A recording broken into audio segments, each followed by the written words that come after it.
We are Muskegon County at Work, spotlighting workers of local governments throughout our county, revealing what it takes to make our communities comfortable and safe. Hello, everybody.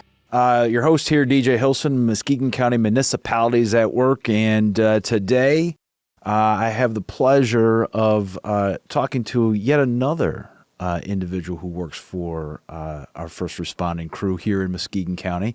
A little bit different feel today than what we have had in interviews past. Chief, welcome. Thanks for having me. Let's talk a little bit. Well, first, as always, I always like to have my guests talk a little bit about themselves. So Absolutely. Introduce yourself. Tell us a little bit about your background, experience, and what got you to where you are today. Absolutely. So, Pete McCarthy, I've got the absolute privilege of being the fire chief of the White Lake Fire Authority. We protect 54 square miles. That includes the city of Whitehall Township, and Fruitland Township. Started off in high school on a career path to be an elementary teacher. Broke mom's heart when I said I was going to be a police officer instead. And then a group of firefighters and EMS professionals came into Big John's Pizza every Friday for dinner. And one day they said, "Why aren't you on the fire department?" And I said, well, I guess I never thought about that. And we should apply. And I did. And I joined White Lake Fire in August of 2002. And now here I am the fire chief. So I'm born and raised in Whitehall. I've been there my whole life. My wife as well, high school sweethearts. I couldn't be more grateful for her. We have 4 amazing kids and an amazing son-in-law, and now an amazing grandson. Wow. We're Whitehall Vikings through and through. It's a great place to raise a family, and it's awesome being able to kind of stay in the community in which I was raised and I grew up, and be able to participate in all things community. Let's talk a little bit about coverage. Since you mentioned 54 square miles, did I get that right? 54 Yes, sir. Square miles, which in my brain seems like a lot of territory to cover. Absolutely. So how does that work then when it comes to, certainly, obviously, let's talk a little bit about the agreements that take place in order for you to have that coverage. What happens there? Yep. So the city of Whitehall Fire Department's been around since the 1880s. Back in the early 1990s, the powers that be in Whitehall Township and Fruitland Township, at the time, the Whitehall Fire Department out of the city was contracting to protect fire services in the township. And Fruitland Township was actually, for a time, with Montague Fire. So they were actually driving through the city of Whitehall to kind of get there, which made sense, I'm sure, at one time. And they all realized that they wanted to try to provide a higher level of customer service when it came to fire protection. So they all sat down at the table and they said, maybe we can pool our resources and be able to elevate that level of service. And that's when the authority was formed. So we are our own taxing authority. And there's only a handful of them across the state that operate the way that we do. But essentially, each municipality sends representatives to a fire authority board. And that's who I directly report to. And they're basically my fiduciary oversight. And we meet once a month, and they help me pay the bills and what have you. And I kind of handle the day-to-day operations with their support, of course. And it doesn't matter what type of service you're providing. The check and balance is very, very important. And I learned a long time ago, it's not bragging if you can do it. And I can be a good firefighter. I can be a good EMT. But to have the check and balance in the world of finances, because an accountant I am not. So it works out really, really well. We have 2 stations, one in the city of Whitehall and then one in Fruitland Township. And we're considered what's a combination department. So we have full-time staff and we have paid on-call staff that supplement. January 1 of this year, underneath our new operating millage, we were able to add 2 more full-time staff members. So now we have 24/7, 365 coverage with a firefighter at both stations. So excellent. Well, that you kind of answered sort of my next question as it relates to coverage. And so obviously you've got the I'll say we'll call it the main hub in the city of Whitehall. Yep, right there on the industrial park. Okay. And then your substation is in Fruitland Township. Where's that located? That's on the 4200 block of Duck Lake Road, so between Orshel and Simonelli. And it sounds like, now, given the new millage, it sounds like you have at least one full-time sitting in that station 24/7. That is accurate. Okay. So we have 6 full-time, what we call Kelly firefighters. Kelly is just the term for the 24-hour shifts. Everybody asks me, I'm assuming a gentleman or woman named Kelly invented it. So we have a 24-hour firefighter on, and they vary in rank. We have a captain, 2 lieutenants, and 3 firefighters. And then during the day, during the week, I'm in the office along with my deputy chief and fire marshal. And then we have a full-time administrative assistant who last year passed her firefighter 1 and 2 in EMR. Wow. So our administrative assistant is also able to respond on alarms with us as well. So, and then we have 16 paid on call that have various jobs and families of their own that carry a pager. And if they're available, they come in and give the community a hand when they can. Yeah, I mean that. And how have you found that as far as I would imagine maybe some people might be asking the question on response time when you're relying on the on-calls to sort of come, how is that, does that slow things down at all? Or is it, do you guys have it down to such a science that it doesn't really matter? We really do. And what's, when the department transitioned, so when I first joined in 2002, there was about 35 people on the roster. So a much bigger department, lived all over the jurisdiction. So, people would get to the station a little bit quicker than some, but ultimately, with the addition of full-time, the department grew so quickly in call volume that if we just paid on call couldn't handle the response anymore. And as opposed to waiting for that to be very apparent, they had the wherewithal to say, we need to push towards having some more full-time staff. As they made that transition, so the national average or the national expectation is 8 minutes. Our monthly reports, we get to every alarm that we have in our 54 square miles in less than 5 minutes from time of dispatch to time on scene. And that is a number that I'm extremely proud of. And I make sure that my staff knows how thankful I am for that all the time. When we built our new station in 2020, our station 1 was on the very northern edge of our jurisdiction. And the hope was that by moving it more centrally located, we could start that process of getting to the emergencies more quickly. And we were very grateful that when the numbers came in and we actually had some time to operate out of there, that we were in fact accurate. We shaved almost an entire minute by relocating that fire station. So, and now that we have one at both stations, because we had a singular person that would be at station 1 during the day and then station 2 at night, because our old station 1 lacked the amenities to house an overnight firefighter. And so we have, I've been absolutely amazed. We are at 60-second shoot times, middle of the night, 2 o'clock, pager goes off, and we've got a man or woman in that fire truck in 60 seconds heading out the door. So we pride ourselves on that. That's a big deal to us. That's awesome. Well, I mean, that's comforting for any citizen of the White Lake Authority area, viewing area or coverage area. Absolutely. That you guys are going to be there as quick as you can and well below the national average, which is awesome. So how does that work then? Because this is more a curiosity, maybe question for me. With the full-time firefighter, obviously they're getting in the truck and they're headed to wherever the dispatch is. Do the on-calls meet at scene, or do they come to the station for? How does that work? It all depends on the type of call in the resources needed. Okay. So I'll say a standard medical. Please understand that not diminishing a medical emergency, right? Of course not. But something that maybe is potentially a little bit less complicated, paid on call will respond directly to that scene. Now, if there is a component that may address responder safety, depending on the nature of the call, we go direct to the station for apparatus.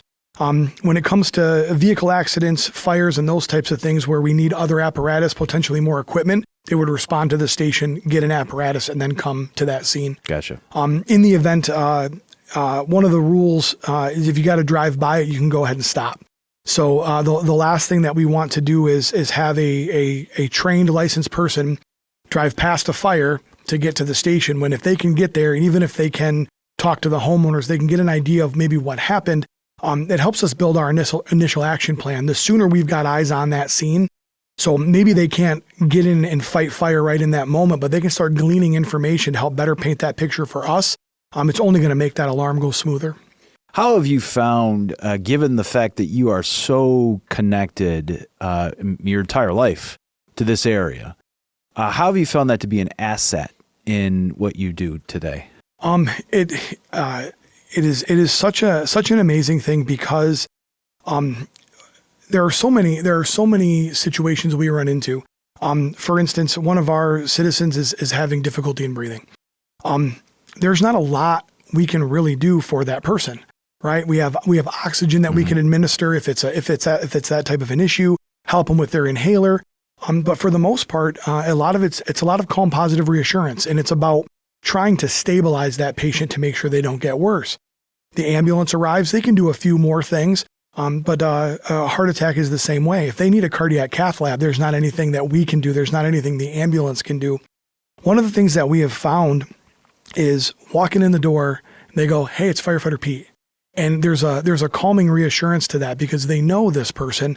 And that's a very, very cool feeling. And so to be able to have that relationship with your community and get to know those people, it does make life a little bit better when you can, you're talking to someone, you can ask them about, because the last time you were there, they were getting ready for their daughter's wedding. So now you're waiting for the ambulance to go, "Hey, how did your daughter?" "Oh, it was beautiful." Now their mind's off it, and you just kind of create a better environment. Now on the flip side, that can also be a negative because I don't run on strangers anymore. Everybody that I go, every bad thing that's happening to people are people that I know. Which again, that's a small price to pay for. There's so much, the pros outweigh the cons, but there is something to be said for the mental health of the responder in a place like Chicago or Detroit, where you just it's person A and you give them everything you've got, and then you move on to the next one. And that was very, very apparent. I got an opportunity this last June. We had those terrible storms that came through. City of Whitehall was really kind of ground zero for that. And as I was driving through the chaos, I had some county commissioners with me, some representatives from both the House and the state. And wow, this house is just obliterated. And they were just taken aback at the damage. And I said, "You know what, you're absolutely right. That's terrible that this house is destroyed. But I also know that we were there 6 months ago and she lost her husband." I also, and you kind of tie those things back. So in that singular moment, everybody could see the devastation. It was very, very obvious. But we as the local responders also knew that this was coming on top of other wounds that hadn't healed yet. Yep. And I drive through our jurisdiction, every day for various things. And there's not a block I can't drive down and go, "This happened here, this happened here." But again, the community relationship really outweighs that. But you have to have the wherewithal to understand the mental health piece to be able to make sure you're mentally healthy to go out when that pager goes off. And we do a lot more of that. We take a lot better care of ourselves now.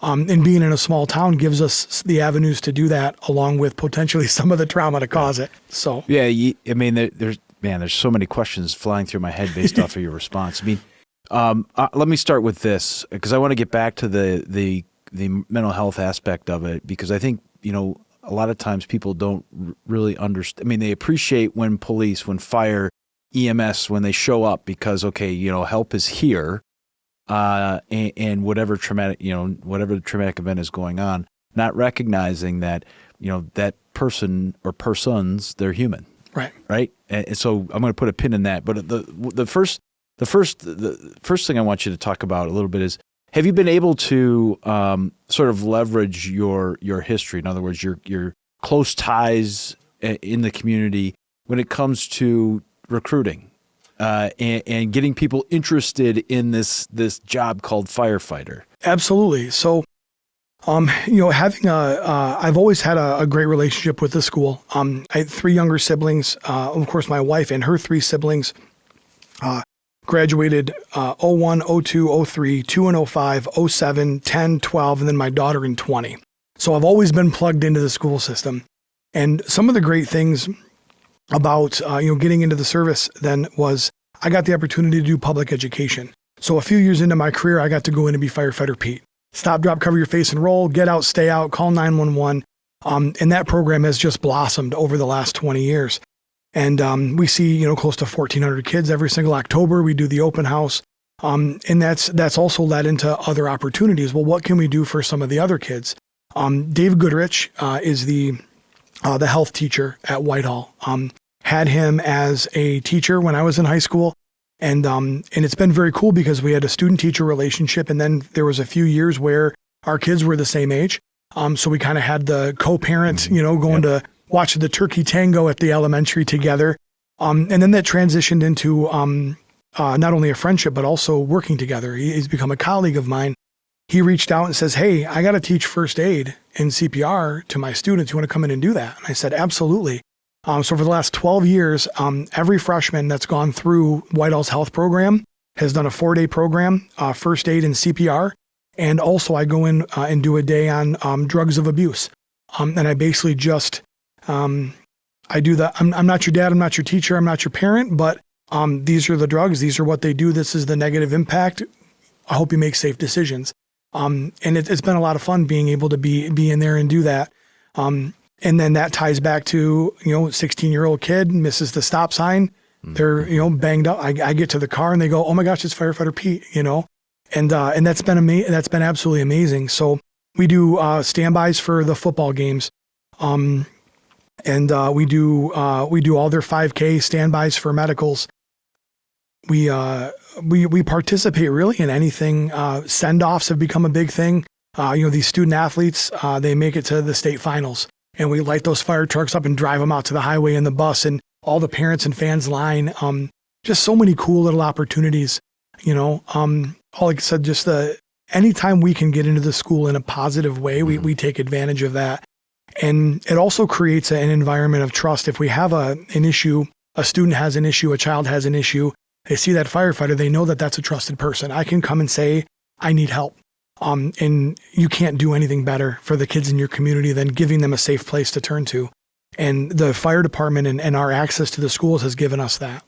That's awesome. I mean, I know Whitehall is, we'll call it a small town, but when you expand beyond that to the other townships that you're serving, you're now becoming a city, essentially, right, with the population stuff. And so to be able to have that kind of impact is huge. I think that's really cool.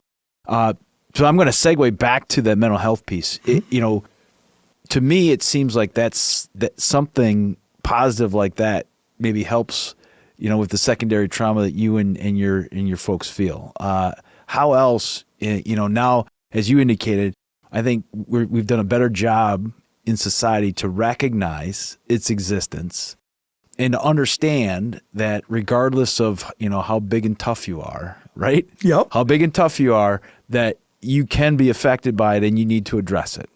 Absolutely. Over the course of time, and it's kind of the old adage of it's pebbles in your backpack, right? One in and of themselves is not a big deal. You start to stack them up, and that starts to weigh on all first responders. For a long time, we're the tough firefighters. We kick the door. We battle the belly of the beast. We walk where the devil dances. I've seen every T-shirt, every sticker, every whatever, right? In the grand scheme of things, it wasn't okay to not be okay. So you stuff it down, you bottle it up, and over the course of time, we realized that we need to do better for ourselves, and we need to do better for our staff. I started to attend mental health conference up in the Upper Peninsula. I went for a couple of years, and I because of just kind of who I am personally, I'm relatively easy to talk to. I was a person within my own department that people could turn to. And I realized one day that when you share that, while I was doing good for my coworkers, what was I doing for me? Back in 2012, I had 2 back-to-back drownings on Duck Lake, both teenagers, both my shift, both on the scene, and wasn't able to save either one of them. And in that mindset, well, what could I have done differently? And then of course, you do realize that this is what had happened. This is the positive change I attempted to effect. But in my head, I knew that I had to do something. I realized that everything that I was outside of the fire department had to do with the fire service. I'm teaching firefighters, I'm teaching fire officers, I'm teaching CPR, I'm doing agricultural rescue, chemical, biological, radiological, nuclear, defensive, all this stuff. And it was just kind of crazy. And so looking for something for me to kind of get out of that. And so I found some hobbies, and I kind of fell in love with those and realized how big of a deal that was for me to step out of that role. And so throughout the years of talking to other people and participated in a couple of different critical incident stress debriefings. And for such a long time, none of us would use the term PTSD. And I'll tell you myself, I sat back and I said, no. I don't get to say that I've got PTSD. I wasn't dodging bullets in Fallujah. You know what I mean? Right. Like I don't have the right to say that. And that's just not the case. And so, about 3 or 4 years ago, the Yellow Rose campaign, which, on my hat there, on my sleeve, started in the state of Michigan, and Chief Stiles from Dalton was actually kind of a big part of that. And it's about mental health for first responders, for firefighters specifically, and suicide prevention. We had first responders that were taking their own lives because they had not dealt with the trauma that they had experienced. I became an ambassador for them, and it's something that I found that I'm very passionate about. And last year, Chief Gagnon, who just recently retired, Chief Gutierrez took his place. He was on the show. And Chief McCarthy got together with some other powers that be and said, we want a critical incident stress management team here in the county to take care of us. I volunteered and ultimately was selected to be the team leader. And Mark Lewis, a retired city of Muskegon police officer, amazing individual, has been beating the mental health drum for years and years, spearheaded our team. He certified us, and in the few short months that we've been active, we've had 6 deployments, and we're sitting down with firefighters, with dispatchers, with EMS and law enforcement, and giving them an opportunity to say, I'm struggling. And it's phones off. Nobody's writing anything down. It's just a conversation amongst people that all walk a mile in those shoes, to best understand how we deal with it, what we can do, and then also understand how it's negatively impacting us. I'm not sleeping. I'm not eating, encouraging people to deal with that in a positive manner. Is it okay? Is it okay to go out with friends and have a beer after a long week? Absolutely. Is it okay to go out and just drink all night long, just drown your sorrows? That's not a healthy way to deal with it, right? Right. And so we've been able to do a lot of good, not only in our county, but we've gone to neighboring counties. We're part of the Michigan Crisis Response Association, so we technically can be deployed anywhere in the state. And it's been great. Some of the most old school, seasoned, I will say, smoke eaters are like, we should have been doing this a long time ago. And there's an old saying in the fire service of, the only thing we hate more than change is the way things are. And so to start to see everybody going, we got to take care of ourselves, we got to take care of each other, that is such a huge swing in the fire service, and of course the other disciplines as well. We're finally okay to not be okay. And we know how to get it out, and we know that there's people out there feeling the same way. And I could not be prouder of that team and the people that are a part of it. That's fantastic, and I'll have to express my ignorance. You talking about that was the first I'd ever heard of it. Okay. So thank you for that. Absolutely. I just think that's outstanding, and everybody that you mentioned as part of that team, I know. Yep. I have great respect for, and that's just great. It's to me, it's another example of what makes Muskegon County so great. Yep. It's that spirit of collaboration. Yep. Because I gotta believe. I mean, you talked about the June storms.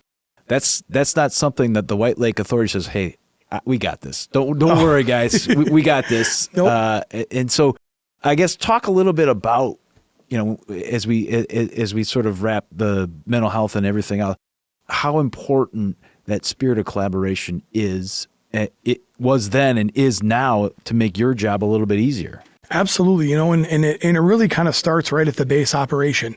There's not a fire that White Lake Fire responds to that we don't have departments coming to assist us. The days of puffing out our chests and saying, this is my jurisdiction, I don't need your help, gone. We all understand.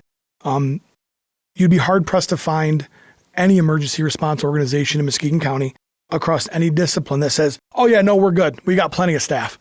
It's tough. It's tough for everybody.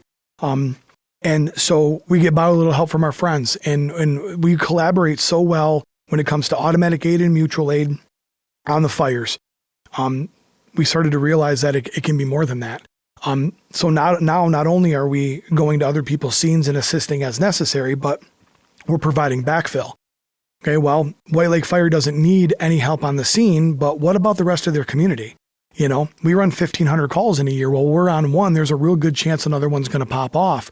So now we're sending units to sit at the station just to protect the other community, the rest of the community while we're out. And those are the types of conversations that have led us to the point of where we are now, to where we could break down those walls and have the discussion about mental health, because we are all working together. And there are times, and Chief Stiles are a great example. We don't necessarily wait to be asked to help. Sometimes we just kind of head that way.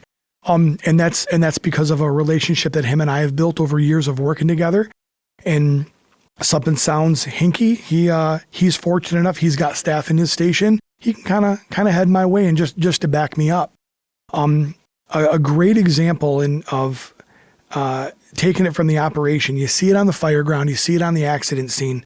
And one of my firefighters on his way to his regular job in Grand Rapids this last January was in a terrible car accident on US 31. And immediately Chief Stiles reached out. Chief Ogren reached out. And what do you need? What do you need? What do you got going on? Hey, listen to my area. Help cover that. Down at the hospital, get him squared away, talking with his wife, giving her an update. And Chief Ambrose from Muskegon Township was walking up and said, "Hey, what's going on, Chief? Nothing, just here for you." He just came down to be at the hospital, understanding that there was a part of that moment where I responded to the scene, kind of game face as a firefighter, understood that not only is it one of my firefighters and one of my employees, but it's also a great friend of mine. It's a brother of mine. And he just came to be there. And that wouldn't have happened 20 years ago. And so when we started doing these things, working together, collaborating during the emergencies, it spilled out into all of those other things where you didn't maybe realize you could use that backup. And just having that other person there to support you is absolutely amazing. And I could not be more grateful for how our county works. And it's every department. There's no old school holdouts anymore. There's been 3 different alarms in the last year and a half where I've had a City of Muskegon engine on my scene. Go all the way back to 2012, Michelin to Beach Lodge. Every department in Muskegon County was represented. With the City of Muskegon wasn't there, but they had plenty going on. Even the Heights was there with Chief Dean as their investigator. Grant Township was there. 77 firefighters on that scene. Nobody batted an eye. Nobody looked at the patch on their shirt. Nobody looked at the logo on their truck. They came out and they helped us take care of our community. And we have since done that. We've gone all the way out to the east end to help with a church fire. We've assisted Chief Pan at Moreland on 3 separate occasions, driving an engine out and parking it there because the east end just got wiped out by a big fire. So we just sat down there and waited till their community needed us, because we had the apparatus and we had the staff to protect our own community and share that. Law enforcement, they're blocking the roads for us. That has been such a huge change because we did a great job in the fire service. We watched that build. Of course, EMS is a big part of that. But now it's all disciplines. The police officers roll up, they're closing roads for us. They're directing traffic, in keeping my staff safe. Every time we turn around, there's another great opportunity to work alongside another first responder here. And I can't echo you enough that this really is a great place to be a part of this system. Yeah, I think that sends a very strong and powerful message that no matter what the situation, no matter how big or how small, 1, you're going to be there. 2, if necessary, others are going to show, again, without being asked. Yep. And that's just how this community protects itself. Yep. No matter, whether you're on the north end, like you are, south end, east end, west end, doesn't really make any difference. I just can't say enough of that. I mean, it's been my experience since I've been here, and I think it's unique and special, and that's why this is such a great place to live. The sense of pride is very, very cool to see, because everybody kind of has their sense of pride within their own organization. I'm proud to be the chief of White Lake Fire. I'm proud to be a member of the Muskegon County Fire Chiefs. I'm proud to be an instructor and be part of our fire academy every year. And there are so many things that kind of intertwine us and so many opportunities to work together, both on and off the scene. But you see that pride with everybody else. And that really is kind of what drives that forward, because we want to do a good job for our customers. And sometimes it seems a little bit cold to think of them that way, but that's really what they are. These people have an expectation of a service, and we need to deliver that. And we also need to remember that it's like the postal service, it's rain or shine, it doesn't matter time of day. And and we also have to be cognizant of understanding that we did this 6 times this week. This might be the only time in this whole person's entire life that they have to call 911. We're literally meeting a lot of people potentially on the worst day of their lives. And while we have a job to do operationally, there's also a responsibility to those people and their family to try to help them, but also help them understand potentially what is going on and what the next steps are. My community is very touristy in the summertime. We have about 10,000 people that live there year round. We have 5,000 that come in for the summer that live there. And then every Saturday we double our population because of Michigan's Adventure. Yep. And so a lot of people go, where are they going? Well, they're going to Trinity Hospital. And they go, well, where is that? Because they don't know. They're not from here, So even just, trying to even go just a little bit above and beyond and go, hey, this is how you get to the hospital. This is how you do these things. And you don't necessarily think about those types of things until all of a sudden it's there. You get that vehicle that rolls on its way to family Christmas and taking 5 minutes to get the presents out and the food out into another vehicle so they can still make their party. And the little things that we can do to go, I'm sorry you had a bad day. What can I do to make it better? And it's not just splinting a broken bone or giving someone oxygen.